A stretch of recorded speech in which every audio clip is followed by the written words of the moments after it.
This episode of The Edge is brought to you by Audible.com, offering more than 180,000 titles for smartphone, tablet, and desktop. To get a free audiobook of your choice and help Trek.fm at the same time, visit audibletrial.com/trekfm.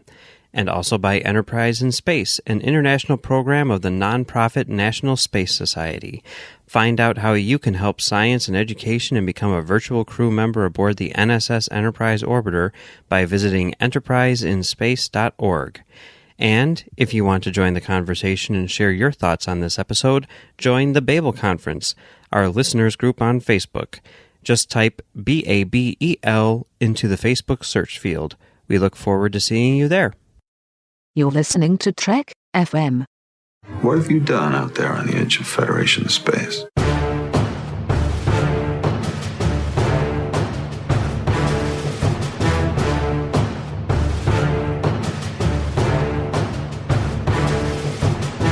Hello and welcome to Tracks from the Edge, Trek FM's podcast in which we provide audio commentary for all 15 episodes of Star Trek Discovery. I'm Mike. I'm Max. Hey, Max. Yeah. What's up? We're promoting you to series regular. Oh, cool. That means big money. You're like the Chief O'Brien of Tracks from the Edge. Okay. That's a compliment, you know? No, I got it. Yeah. Just thinking about it, just mulling it over. It's a good thing. It's a good thing. No, I know it fits. I hate Cardassians too. Okay. All right. Well, today we're going to be talking about episode 9 of Star Trek Discovery, which is the mid-season finale, Into the Forest I Go. So, as per usual, go past the company logo, CBS All Access or Netflix or Crave, and pause it at the black. And we will all watch this in sync. And if you're not watching it with the episode, that's fine. You've seen the episode. You'll be able to pick up on what we're talking about. Do you know how many commentaries I've recorded? You know, almost all of them with you. Something like 500 commentaries. Do you know how many of those commentaries I've listened to with the movie? 1. Oh. Die Hard. Of all things. I think it's 3 for me. Okay. My point being, if you're not watching the episode, if you're on the train, if you're in your car, you can still listen to us. You'll be able to figure out what's going on. You're smart. Good thing to listen to on a plane, by the way. There you go. Yeah. Yeah. All right. So if you're ready, Max, we will get this started up in 3, 2, 1, start. Okay. Previously on Star Trek Discovery. All right, there's Stamets. Oh, man, he's having a tough time. There's Tilly trying to console him. And, some other things are happening. Genetic manipulation, lots of talking in this preview. And now we've got, the whole establishing Ash, Tyler, and L'Rell. He's a person. He is a person. And, Admiral Cornwell, she's totally dead. There's a Klingon ship decloaking. And there's a Vulcan admiral. And there's a planet with a crystal thingy sticking out of it. And, lots of crazy stuff. There's kissing. There's blue floaty thingies. Blue floaty things, kissing blue floaty thingies, yeah. Mm-hmm. I guess you need, since we're going into this here, mid-season finale, we've got to, lay a lot of groundwork, right? And it was a cliffhanger itself. And I guess that's something to talk about. Like, this was originally supposed to be part 1 of part 2. You know what I mean? It's supposed to be the beginning of the second half, not the end of the first half. Which, I guess that there is a cliffhanger there. It's like, the Klingons are coming. But I really feel like they made the right choice in terms of putting this first, because it really does feel like, okay, we're closing out that thing, and now we're starting something else. You know? Yeah, I agree. Because at the end of last week's episode, it was like, the Klingons are coming to Pavo. And my thought was, oh, yeah, that sounds I mean, it's not ideal. Obviously, it's suboptimal for sure. I would say that. Not super dramatic. I mean, I guess part of it is like I think we all know that this Pavo signal to penetrate Klingon cloaking technology that doesn't work out. I guess we do know that. I mean, I think to me the whole thing was like, yes, it is a good cliffhanger, right? And I almost like thought last week, like, oh, that was a good place to end it, because it's kind of like a light version of Mr. Warfire, It wasn't, it wasn't best of both worlds level cliffhanger, but it was like the Klingons are coming, and this is going to be, a bit of a trick to get out of this one. And, that could have sustained my curiosity for 2 months, but by, ending it here, like now having seen this episode, ending it where they did, it really does feel like, in hindsight, that would have been like, okay, we've shown you 8 parts, and now we're going to wait 2 months to show you part 9, and then we're going to show you part 1 of a new thing. And with that sort of thinking, like, this is the way that they structured it here is much more sort of like DS9 finale than Next Gen finale, which I think ultimately is the way to go, because you're not really relying on the gimmick of the cliffhanger so much as you're relying on the completion of storytelling and using that as a springboard to go on to the next thing. You know what I mean? I know what you mean. I feel like there's a very subtle slight to Next Gen in that statement, though. And I just like to say that the Best of Both Worlds finale, that wasn't like big bombastic, like huge world-ending stuff. It wasn't like a battle ending. Like, there was a battle involved, but like the real thing was like, is Riker willing to kill Picard? It was a very like sort of like insular, almost personal moment. And it was like the question wasn't like, are the humans going to win? Cause, spoiler alert, the show's going to keep going. Like the question was, is Picard going to make it? Yeah. Yeah. So, and like this ending, it's very similar because it's like, what's up with this Ash Tyler person who's definitely a human being? Like that's the real like cliffhanger, because we know too much. I mean, I also think that there's definitely, like, I kept on trying to think, I'm like, the structure of this episode feels very familiar to me. And I think it may feel familiar in the sense that it's something which is done, I mean, but and I don't know, I think more than anything else, like the thing that I keep on thinking about, the thing that I keep on coming back to is really like what you leave behind. The structure of this, it's like there's the sort of like gearing up for battle segment, and then there is like the big crazy battle, which is awesome, and then it ends. The conflict essentially ends, with a good like 10 minutes left in the episode, and there's that time for reflection, but not in a boring Lord of the Rings way, but in like a cool, like, we've been through a bunch of stuff, I mean, Deep Space Nine, it's like, oh, we've had 7 years, so we need to, say goodbye to these people. Here, I mean, the fact that they've accomplished, this level of progression with their story and everything like that, and these characters over the span of 9 hours. I mean, compare that to 7 years on Deep Space Nine. And I'm not saying that it's at Deep Space Nine level yet, but I'm just saying, like, the progress that this show has made from a storytelling standpoint over 9 episodes compared to any other Star Trek show is kind of mind-boggling. And I know part of that is just the way that TV is structured now, but another part of it, I think, is that they've done a really good job at this.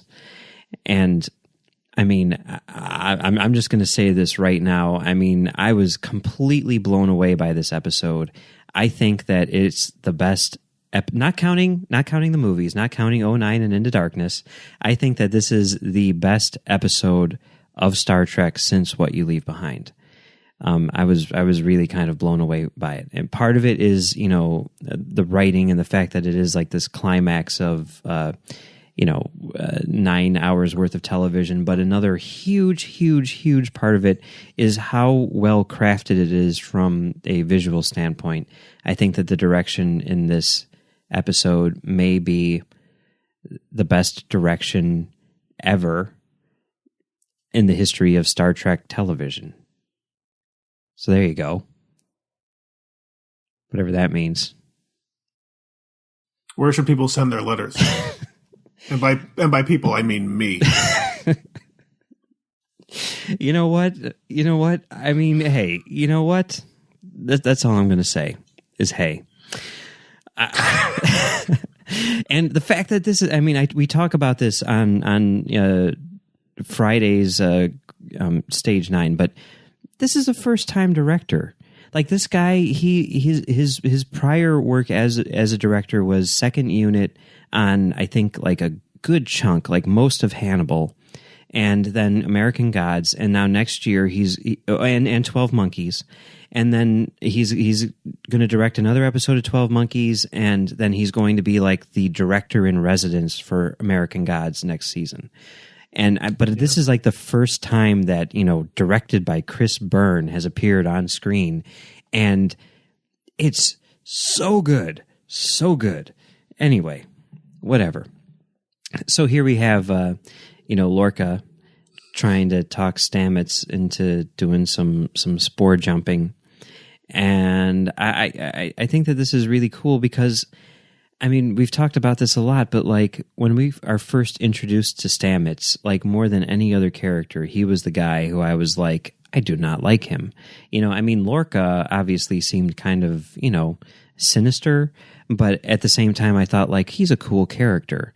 I'm curious to see what he's got, up his sleeve. But with Stamets, I was just like, this guy seems like a jerk. I could not care less about him. And over the course of these like 9 episodes, Stamets has become one of my favorite characters. And, when we get into the point where he's, essentially like, willing to sacrifice himself for the crew, like I'm really, really feeling for him in a way that I would have never thought I would have felt for him looking at episode 3.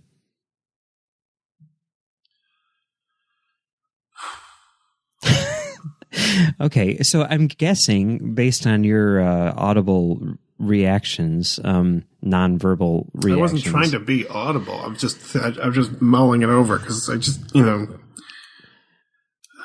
like I don't have a problem with Stamets. Like right. He's fine. I have a problem with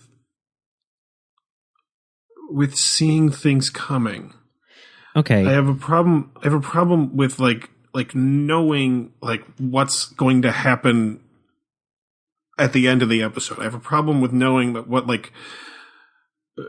I always feel a few steps ahead, and that's frustrating because like they're building all of these revelations and set pieces, and I always feel like I know what that's gonna be, and it's like. How come I'm ahead of everybody? Like this is the future. This is Starfleet. They should all be ahead of me. Well, but let's keep in mind that they haven't watched Star Trek before. Okay, so they're at a disadvantage in that. I'm not saying like, look, Burnham should have seen all of these things coming because I mean like. There's a little where no man has gone before here, with the Stamets thing. Mm-hmm. Like there's a lot of stuff that, you could say, yeah, if you just watch the show, you'd know. But like, they're also like not fundamentally like unique to Star Trek things. Like none of these people are watching the show that they're on. No, I know. They don't know what the Klingons are saying off screen. I was being sarcastic, obviously, but I guess what my point here is like I don't disagree with you. Like I mean, I think that the way that they kind of set this up when they're just like one more jump, Stamets, and he's like, yeah, one more jump. Like as soon as they said that, it's like okay, something's going to go terribly wrong, But I feel like. they're not trying to hide stuff like that necessarily. You know, I think that they're setting things up. I mean, you're a person who has said on numerous occasions that you don't care about spoilers at all, and that in fact you would like to have a complete scene by scene breakdown of a movie to read before going into watching it. Right? Okay. I didn't say that I would like that. I said I wouldn't care. I think you've said you wanted to have that at some point. I think you have said that. But like, regardless, it's possible that I've said that about a particular movie, but like for the most part, I don't really care about knowing things before I go into it, because when it works, it doesn't matter what I know.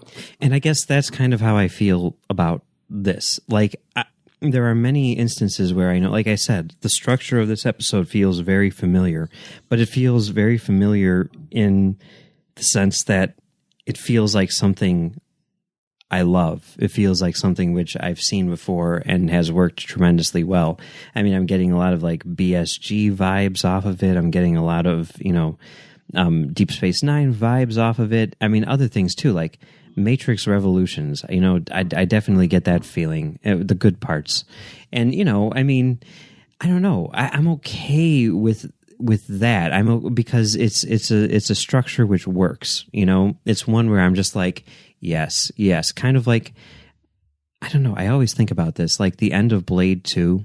There's like a moment where like he's going to basically go in for like the final, kill or whatever it is. And like he gets this look on his face or something. And I think we saw that movie together in the theater. I remember like everyone in the theater being like, oh yeah, here it comes. And then it happens and everyone's like, yeah, like I love that sort of feeling, that like building anticipation that we're about to see something awesome, and that's kind of like how I feel in this episode. And then when you see that awesome thing, it like elevates it because it's even more awesomer than you expected. You know what I mean? Well, there's a thing though, like when it really I'm works. sorry, can I just interrupt you for a second? I'm sorry. This shot right here is freaking amazing. We've never seen anything like that in Star Trek before, where you're looking through a probably CGI, window, and then it racks focus and you see the ship out in space. Awesome. Anyway, I'm sorry, continue.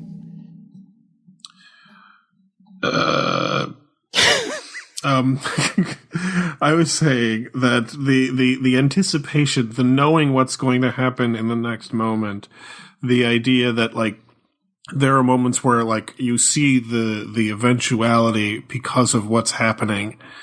Those moments work because of what's happening in that moment. It's not you didn't know that Blade was going to look at, the big bad Reaver and go, okay, I know your moves now. I got it. I know how to get you. We knew what was going on. What was going on was Blade realized it. Mm-hmm. So we were excited because Blade was excited. And when these people get excited, I'm like, duh. No, see, like, I think that there is a similar thing here because they're like, we're planning this thing, right? We have a plan and we're going to put it in motion. And then you see the plan in motion and it's kind of like an Ocean's 11 thing going on. Different tone, obviously. We just saw Ash playing with his little doodad, which is going to make it so that no one can tell that he's a human on this ship. That's cool. and Burnham, for some reason, told Ash that. Yeah. Yes. I don't know. That really felt like a line. You'd think that he'd be like, I know. I was at the briefing too. That really, I mean, like if you look at the way that scene is edited, that really felt like an 80-yard line where they were like, but she's on camera. No, she's not. No, it cuts to like she's not when she says it. No, I feel like she's on camera. No, she's definitely not, because I remember watching it and being like, "Oh, that was added after the fact." I mean, because it like cuts to like a close up of the thing, and she's like, "These will make it so that but you can't see her actually say it." And I'm like, "Yeah, she never said that in the original script." There was a scene that was cut out or something, But okay, so here we have, you know, the away team on the Klingon ship trying to place these little things so that they can get their readings. Yeah, I had the same thought as on the enemy ship. I had the same thought as Matt Myra. To be honest, like that those like sensor things are, you know. I mean, yeah, I guess it's cool to put Delta shields on everything. Like I just said, you know, a couple days ago, I'm like, I make fun of, you know, the costumes for having Delta shields all over them, but like, I mean, literally right now, if you look at my T-shirt, I've got a Delta shield on it. So who am I to judge? But you know, look, the ultimate problem here is that they've got like Starfleet technology that they're putting on a Klingon ship, right? And like you'd think that because this device can transmit data through the hull of a ship, that like, you know, you'd just put it in a box.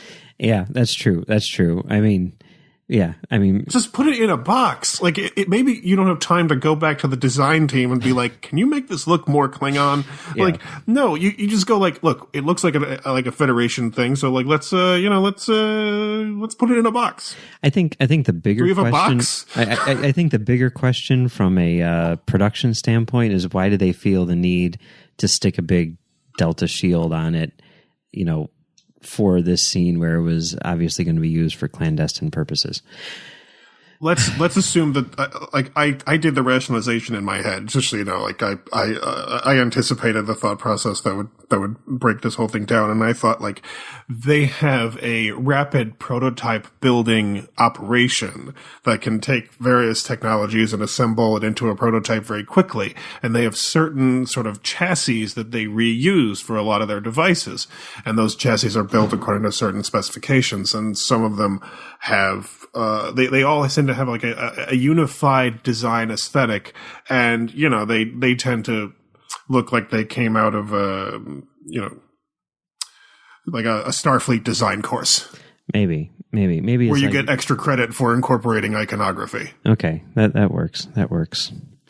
So here we're dealing with the thing which I don't know. I would say that said, still put it in a box. Like if I have a problem with this episode, it's this whole PTSD subplot, because I feel like they're dealing with these really sort of like sophisticated issues in a very sophisticated way, but I feel like they've completely undercut themselves with this whole is he Ash or Voke thing, you know? Because while all this stuff is going on, all I'm doing is looking for clues that he's Voke. Like, oh, does he have ridges in that shot, you know? When what and I'm thinking that he's freaking out because of some sort of mind control thing. And then they're like, oh, clearly he has PTSD. And I'm like, well, that's cool that they're dealing with that. Except I wasn't thinking about that at all, and I won't be for the rest of this thing, because all I'm doing is looking for clues, trying to solve this puzzle. And I mean, that sort of like speaks to the problem with the puzzle. And I don't know. I mean, I guess you have to blame, you know, the filmmakers one way or another, because the execution may be poor, even if the intention was, you know, whatever. But I really get the impression that they were not anticipating Trekkies coming up with the whole Ash Voke thing instantaneously, you know, figuring it out right away. You know, I think they were like, oh, this episode is going to be, you know, is going to have people talking. And it's like, no, the very first episode had people talking, right?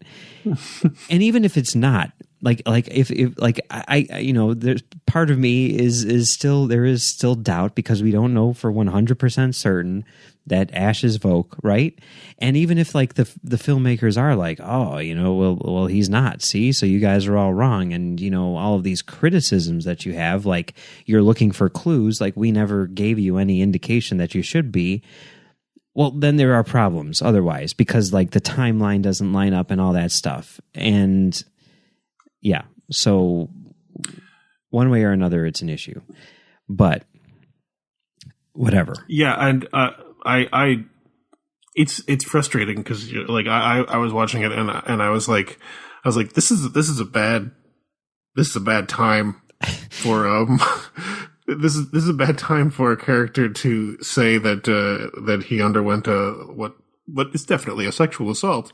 Well, he did say that before, though. I mean, we knew that in the first. Yes, yeah, we knew something was going on. We didn't know like the specifics of it, but it's a bad time for this to be happening. While I'm also looking at that guy going, I don't trust this Ash Tyler guy. Well, yeah, I mean that's true. Anything that's this guy true. says. Yeah. Now, I mean, everything coming out of his mouth, Klingon lies. Yeah, right. Now, this sequence is amazing. The editing and everything is so awesome. I mean, the way that they're going through all these jumps and everything like that. But then also, like, as they're doing those jumps, just the shots that they use, like this shot right here, where it's the same thing, and you just see the disco jumping in and out. And then we go to like inside the bridge, looking out, and you see what a spore jump looks like from inside the ship. Oh my God, it's so cool. And then just, the running clock here and all this stuff. Oh my God, this is like, I mean, I was on the edge of my seat this entire time. This is like one of the most badass sequences in Star Trek history. I was lying down, and while this was happening, I checked the progress of a package. Okay, you know what? I know that you're not someone who's ever impressed with any sort of like flash or I did not. Visual. I really do not like the jump effect. I think it looks dumb. Oh, I love it. I love it so much. I think it looks like the coolest thing ever. They're jumping in space from one location to another. They're basically like using like a subspace. They're using subspace, which is like another kind of space, and they're traveling along a network of mycelium spores. And for some reason, when they undergo that jump, the ship does a quick like spiral flippity thing, and then shoots up and then shoots down simultaneously. So there's a big streak going up and down. It needs to do the spiral flippity thing in order to get the spores going, you know? That's silly. Look, they're jumping from one place in space to another place in space. I'm sorry, there's no way to do that visually. The point is that they vanish. Okay. Look, here's the thing, right? Here's the thing. Like if let's say Christopher Nolan's team that put together, the effects for Interstellar and figured out what a black hole actually looks like, or whatever the heck they did by running like, simulations and stuff, and made it like if this production team hired them and was like, show us what these jumps would look like, and then they're like, they would look like this, and it was like the ship disappearing, and then whoever's working on the effects, Jason Zimmerman or whoever it is who's doing these effects says, watch this, spinny spinny jump, spinny spinny spinny jump. That's how it sounds in my head. Spinny jump. Yeah, gotcha. Yeah. No, I understand. That's how it'll show up in the comic book adaptations. Yes. See, like if you were to show me that, and then like whatever Nolan's people came up with, like side by side, I'd be like, oh man, guys, we got to go with spinny jump. Look, I understand the necessity for showing something visually that isn't particularly visual. I think BSG had a good solution to the whole jumping from one point in space to another. Oh, it was cool. They used a light, like they used a simple light that just made it work. It was fine. Fine. Yeah, it's fine. The thing is, the idea of it being like a flashy, like crazy, almost disco effect. Yeah. It makes it kind of silly when they're playing it up for spectacle, because the more spectacular you make something that isn't fundamentally believable, the more you tie a bow on this silly decision that you made because you needed to represent something visual. All right, fine. But how many different types of warp jumping have we seen? And, are they any more or less ridiculous than this? Also, by the way, I'm sorry. No, honestly, it's a little bit more ridiculous. Just one more like perspective that this episode has, which I think is awesome, is sort of the, like Aronofsky mounted cam. type of thing. I mean, it's not mounted, but like that idea where it's like the camera is like locked onto some sort of, invisible rig on the disco, and we see the disco do the spinny jump thing, but the disco doesn't move, but then the background around you changes. That's pretty awesome too. I mean, oh God, this episode is so good. Anyway, so now we're into the part that doesn't work though. Which is, Ash and oh, hey, Colonel, not Colonel, Admiral Cornwell. There you go. That's where I was getting the Colonel thing. She's still alive. Colonel Kurtzman. So that's cool. But yeah, I mean, all these little flashes and everything, it's weird because the effect that they're going for is really undermined by their crazy storyline, and it's unfortunate. I agree. It's not great. It's a bad situation where we assume this thing about him. I feel like it's a foregone conclusion, so I'm not holding out hope that we're wrong.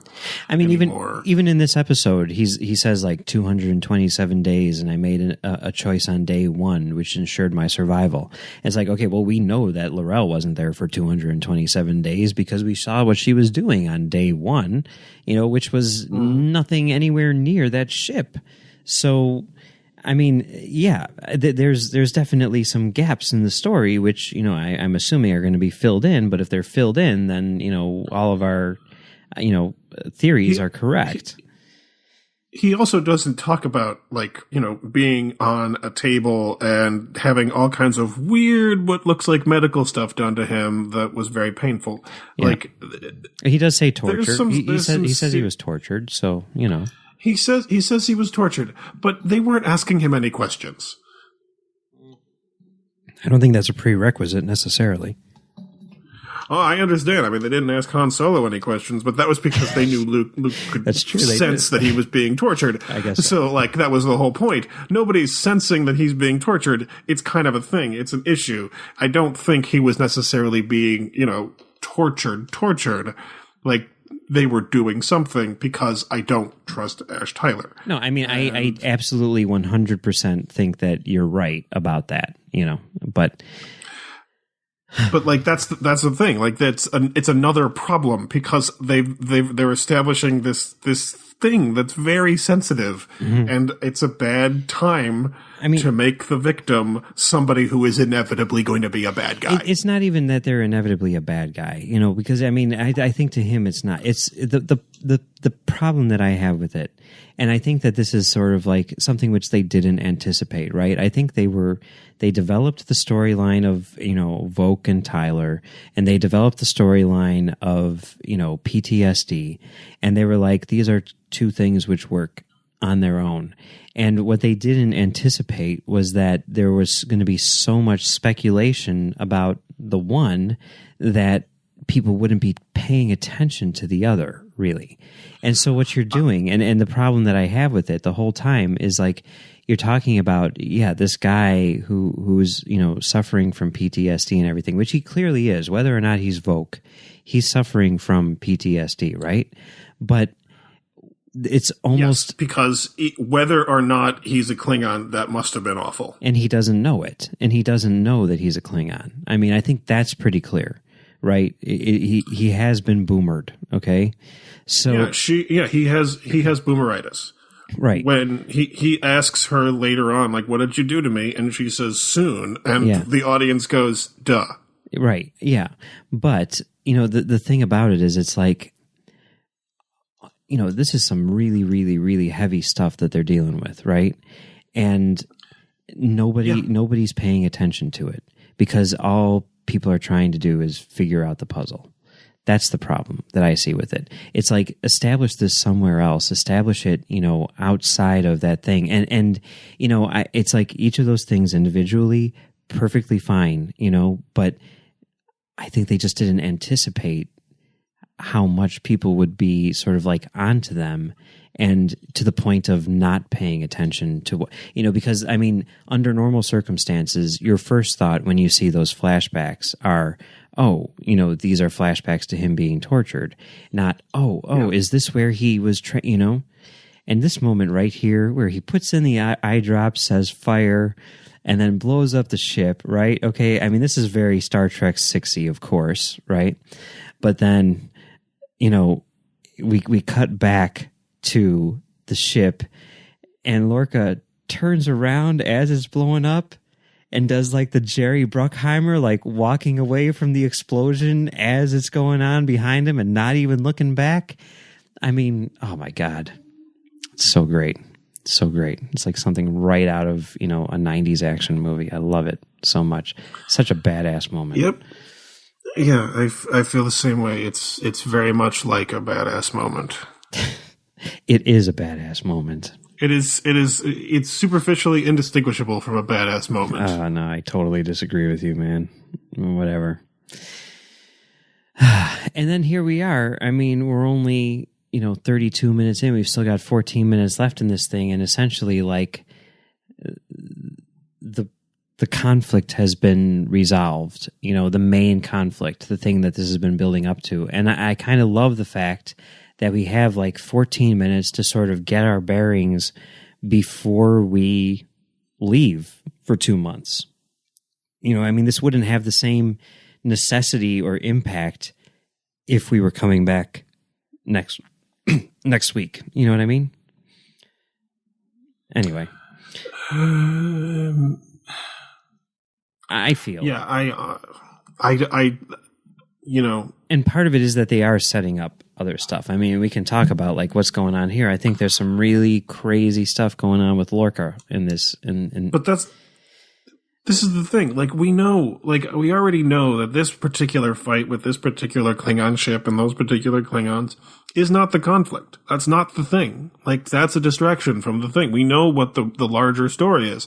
So we know going into this that ship's going to be blown up today. Well, no. We know. I did not know that this thing was going to be blown up today. I thought that there was going to be a conflict. I did not know what the outcome would be. I honestly am surprised that they've advanced the story this far because it's now sort of like changed from like the massive, sort of like space battle war thing that you're expecting and has become much more of sort of like a almost like political thriller. You know what I mean? With like double agents and stuff. Watch this. Captain Decker, please report to the ready room. I'm sorry, Cadet Decker, please report to the ready room. It's pretty cool little moment there. No, little cool Easter egg. I like it. Okay. Whatever. Yeah, okay. So now here we have them. We get to see them. Yep. For me, this isn't a question of storytelling. It's not. The problem isn't that we're paying attention to Ash Talia as Vogue. That's not the problem. The problem is trust.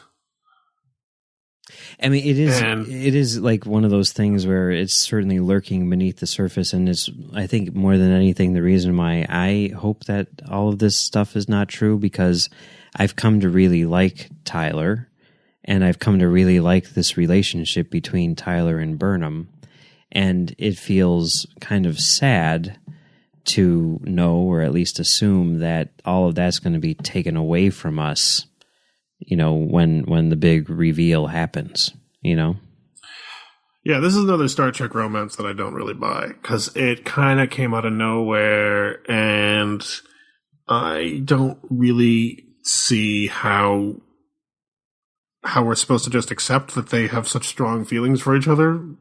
I don't know when these guys met, but it feels like a couple of weeks ago. Yeah, it's probably about a month or so, right? It's kind of hard to track, but I'd say about a month or so, right? All right, yeah. It seems like they've gone a long way, and I don't really buy it. But I mean, like, I don't buy a lot of romances in TV and movies, and I don't really make a big deal out of it. But that's why I don't really feel bad, because I on some level I'm thinking like, this is her first crush. And he's a Klingon spy, so I don't really feel bad.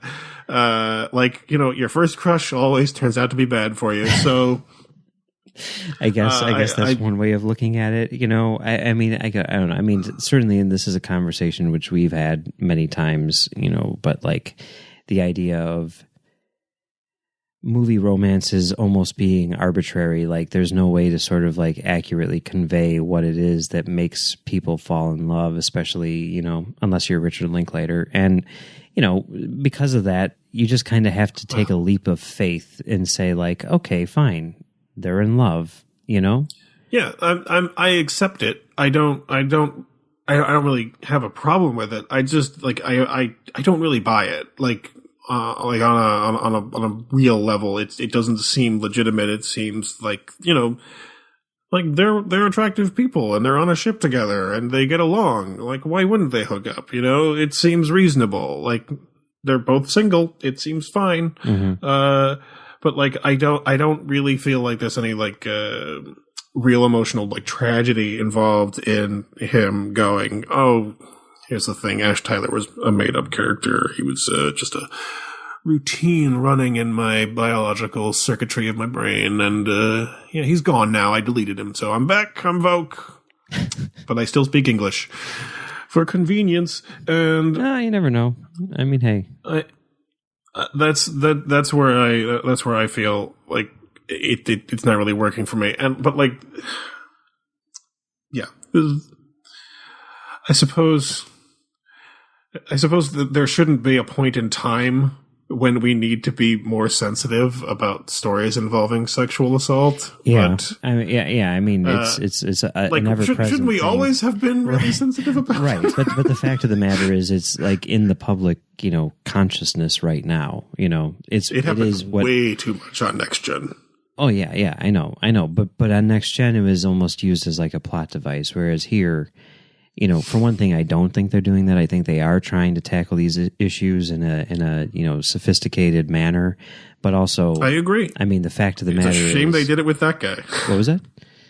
It's a shame they did it with that guy. Yeah, right. And you know, I mean, the other thing about it is, of course, you know, now because of everything which is going on, you know, in well, the news and Hollywood and, you know, politics and everything, it's just like, it's obviously forefront in everyone's mind, right? So, yep, yeah.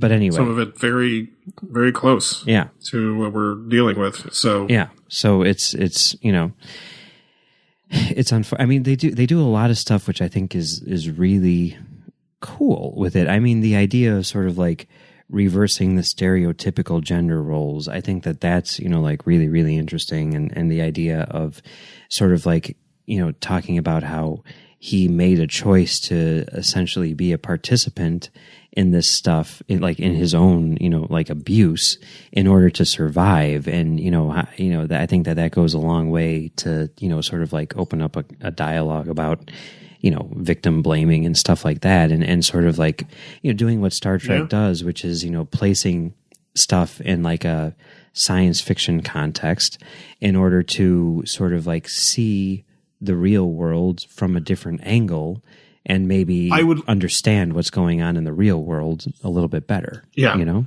I would love it if after all of this stuff, after we've theorized and come to our conclusions that like Ash has a complete breakdown at some point and somebody's like, I know why he's going through this. It's because he's a Klingon sleeper agent. And then like he goes like, no, I went through horrible trauma. Yeah. Why would you say that? That's really messed up. Yeah. I'm not working with you anymore.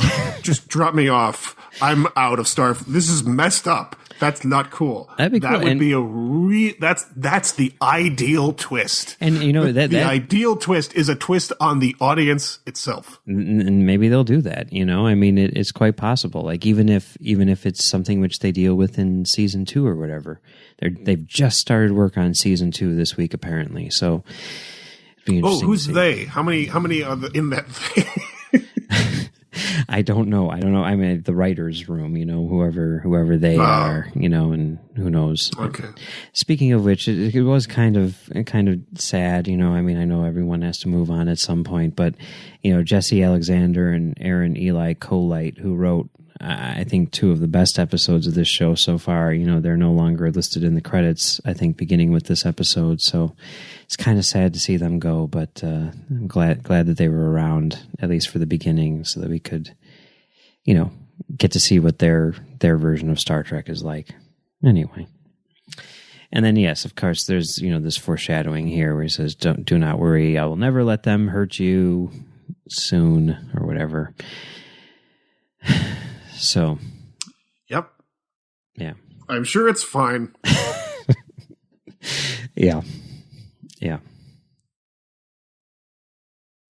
I mean, even though we do know this, right? Even though we do know that he's Vogue or whatever, I mean, we don't know how they're going to deal with it. Like, is he going to, die at the end of this thing? Is he going to be like, kind of like Shield, where, this guy was like the protagonist in the first episode and now he's the big baddie in season 2 or whatever it is? Is he going to be, someone who rejects, his origins and, embraces who he is now? I mean, we don't know how they're going to do that. So, I mean, that still is very intriguing, regardless of whether or not he's Come on, man. You know what's going to happen. No, I honestly don't. Bad, and he's going to turn bad, and Burnham is going to, at some point, like when the chips are down and there's a big red button and it's flashing, she's going to be like, Tyler, I know you're in there. Fight him. And he's going to fight him, and he's not going to push the big red button. So it's going to be like a Darth Vader scenario. It's going to be, yeah, of course. Okay. All right. I mean, I don't know. And this scene here too, again, I mean, this is what you're talking about where like, oh wait, but first off, look at this panel here. Okay, if you look right there, that thing which just went away, it says like completed jump, like it's got like all the jumps listed with the coordinates, and it's like, 1 through like 132, and then there's like a yellow thing where it says like Captain Override or something like that, Command Override, and then there's Jump 133. Now, I don't know what that means or whatever, because for one thing, I thought we were already at 133 jumps, but the fact that they like went to a close-up of that and everything, and that there's that weird anomaly, and then this all happens, and that we just had that conversation in the cargo bay or the shuttle bay or whatever, where Lorca's like, oh, so, but I mean, it's going to be cool how we can do all this stuff now, right? And then, Stamets is like, no, just one more jump and then that's it. I mean, I think that it's not unfair to maybe speculate that Lorca did this, right? I mean, right? I agree. I think it's fairly likely. It definitely seems like that's the only logical explanation. Like, I mean, he goes through so many, and we see him transforming, and then this happens. It seemed like very convenient timing. Mm-hmm. But, I mean, like, if we blame Lorca or the writers, we're always blaming the writers. But if it happened now because Lorca did something, right? I mean... Mm-hmm. That's and I mean, I guess that like the whole thing where you see, like he's about to go in, that you see that shot of the empty chair, and then he kisses Culber and everything like that. Which, hey, first time in 738 episodes, 2 guys kissing each other, which is, I mean that's awesome. You're making a big deal out of it. The whole point is it's not a big deal. Okay. But my point is, it is a big deal in that it hasn't been done before. Although it is crazy. Like thinking back, like wasn't the first like gay kiss on TV like Dawson's Creek or something like that? Like that was on when I was in freaking college. Like that's insane. We took a long time to get to where we're at now. That's whatever. But anyway, my point is like that whole build up, right? I mean, it really feels like they are playing to the fact that the audience knows that something bad is going to happen right here, right? And I'm okay with that, because it is sort of like that foreshadowing. I don't know if it's really foreshadowing. I don't know. I like it. I think it's cool, and I'm excited to see where. I think we're in the mirror universe, right? I think Jonathan Frakes kind of blew that one. But whatever. Yeah, Doesn't that imply Jonathan Frakes blew that one? Jonathan Frakes is at a convention, and they're like, "So, Jonathan Frakes, you directed an episode of Discovery," and he's like, "Oh yeah, they're really cool. They went to the Mirror Universe," and everyone's like, "Wait, what?" And he's directing the next episode. And he's like, "There's this guy on the ship. He's playing a human, but he's actually a Klingon. It's a whole thing." Oh God! There's this guy who's like part fungus, and he talks to mushrooms. Yeah. His husband is not cool with it. He's part tardigrade. Let's be fair. He's not part fungus. He's part tardigrade. But regardless, do we think? Do you think that he's doing a Gary Mitchell right here? Do you think that's just Star Trek being Star Trek? I kind of think he's doing a Gary Mitchell. I'm inclined to agree. I guess we'll find out in 8 weeks. Oh, man. How are we going to deal with those 8 weeks? Well, I was thinking about this. And let me just tell you some of the things that are happening in the next 8 weeks that we can look forward to while waiting for new Star Trek. We've got Girlfriend Experience Season 2 just started up. That show's amazing. A new Star Wars movie. I'll see it when it comes out on video. Justice League? I don't know. We'll see what happens. We've got a new Spielberg movie. We've got... Oh, I don't care. The Punisher comes out on Friday. Yeah. The Punisher comes out on Friday. And most importantly, a new Paul Thomas Anderson movie. Which I know you're looking forward to. Because it's hilarious to make fun of those. I don't understand what you mean by most importantly. Because, all other movies are just made to kill time while you're waiting for the new. Oh, it's a joke. I get it. It's not a joke. Anyway. I get it. It's a joke. Okay. It's funny. Okay. It's funny. Anyway, be sure to check out our Discovery coverage throughout the week. Live from the Edge, just aired on Monday, and we'll pick up again once the new episodes start in January.